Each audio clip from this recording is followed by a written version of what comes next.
As I have been mentioning and showing earlier in the video where I showed how to test starting capacitors, I'm at the moment dealing with the project of restoring and rebuilding an old Lamborghini oil burner. My plan is to convert it into a waste oil burner. So I have had some problems after I've been changing bearings and sealings in the pump and everything, starting up the engine. So that's why I made a video on the capacitor sides. So but after I've been putting a new or actually another old one, but a working one on it, it starts up and runs without any trouble, which I am going to show you.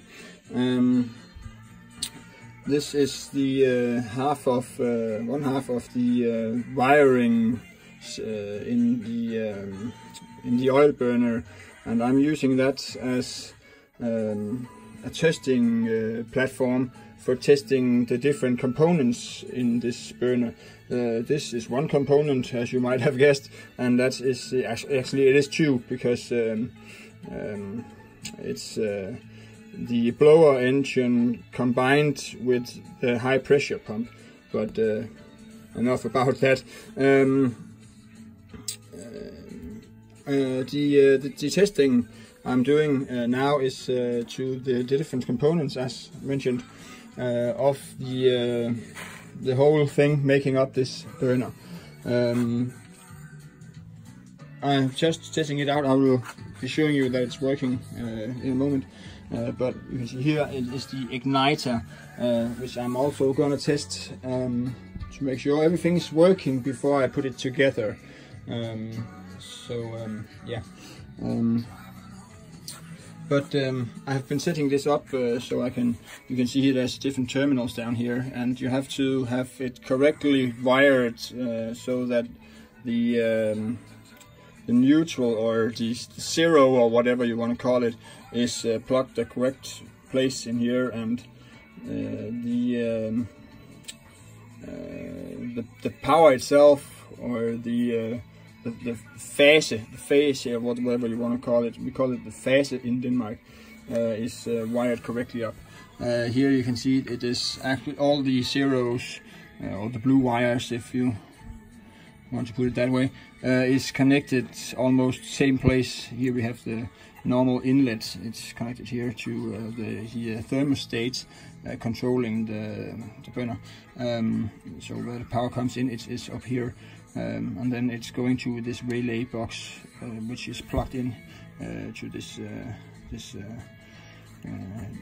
unit. You see it's all numbered up here, and you can refer these numbers to the different parts of the burner in which they are wired up. I just found I have a small wire here. I've been what do you call that, making for the purpose of testing this, and then I have been having a look into which one of these was easy to connect the zero to, and then I have the, what do you call that, the hot wire, the power itself, so I can move it around here for testing the different things. As you can see, that is necessary because there's a lot of different plugs to the different parts of such burner, so that this is just to make it easier for me testing this shit. Another little thing about the burner, you have in the burner like that, you have they call it a flame sensor or something in Danish. I don't know if it's called something special in English, but I guess that you get what I mean with it.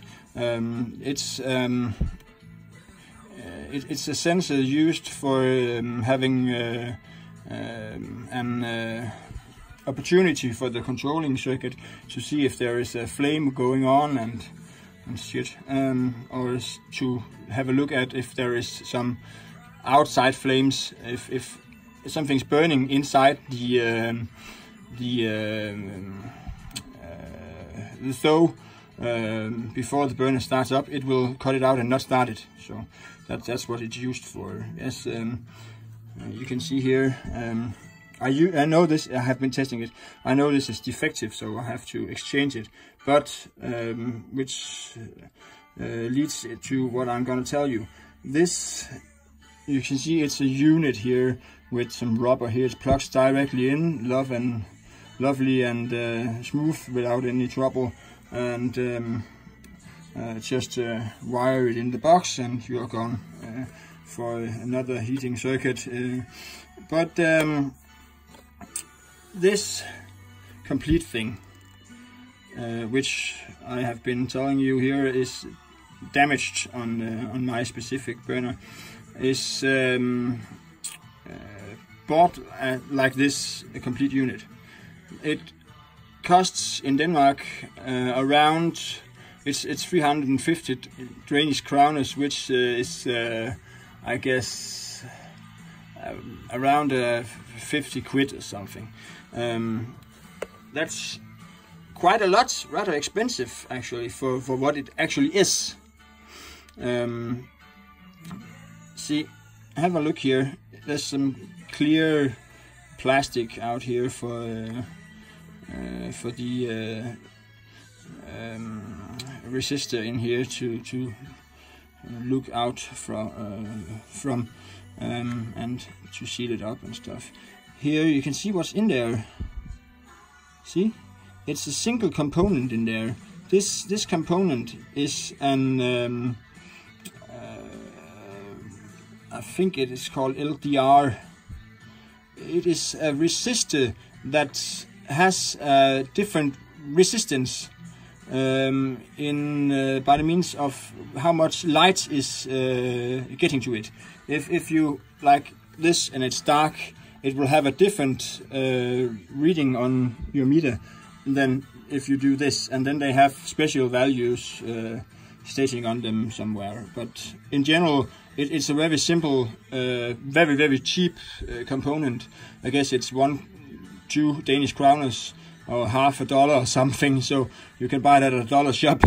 That is quite cheap, and it is pissing me a bit off that people just go out there and pay $50 or something for such complete thing to plug in when the shit is damaged.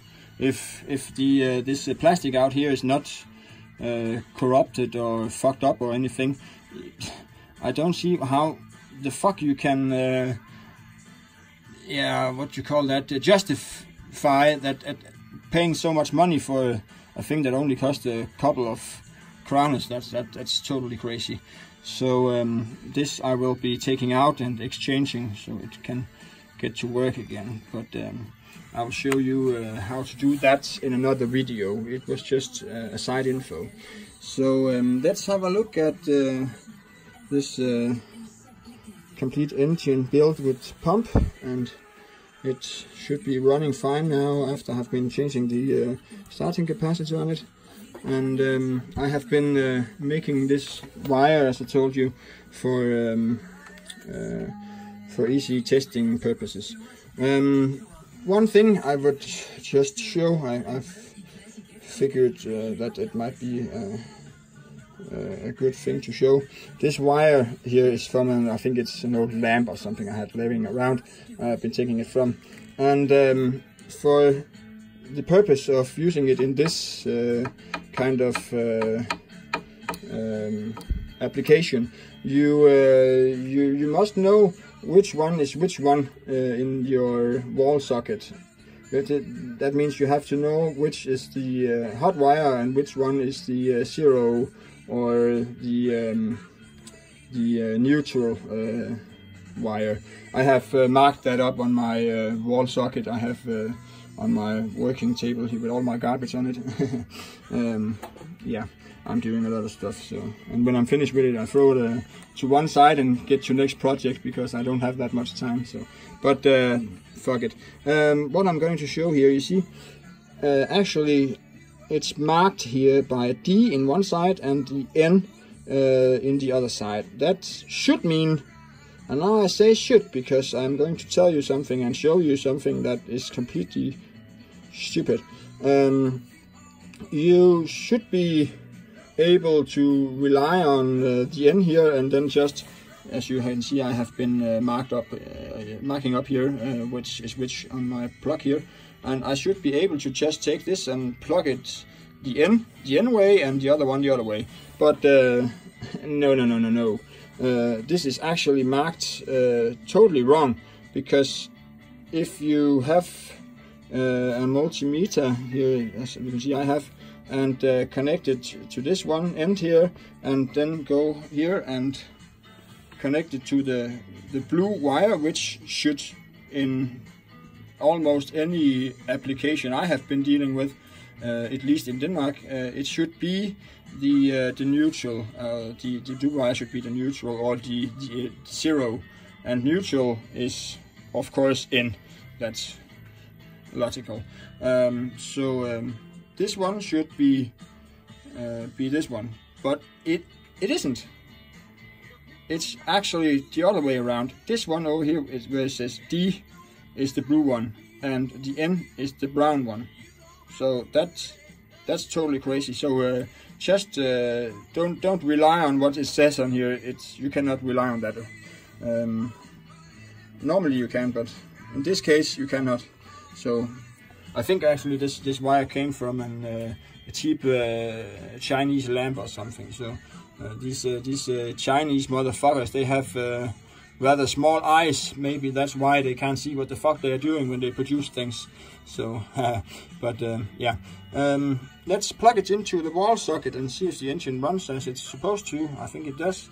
And the N should go to the L, because this is fucked up. So we put it this way around. You see the N goes to the L here, and we plug in, and oh, listen, runs smoothly. I will stop it quite fast, because as I showed you, this is actually two things combined, and this high pressure pump, it is not a good thing to run it without any diesel in there, because it can fuck it up. So but I can see it's running and working, so that wraps it up for this part of the burner. So I would put that aside and go to testing the next thing, and I will get back to you with how that turns out. So I guess I see you around in YouTube. I hope you like my videos, and if you have any questions about engines, or maybe about oil burners, or anything relying on my my knowledge, I can give you a quite good answer. So leave a comment. See you around, guys, and have a nice day. Bye.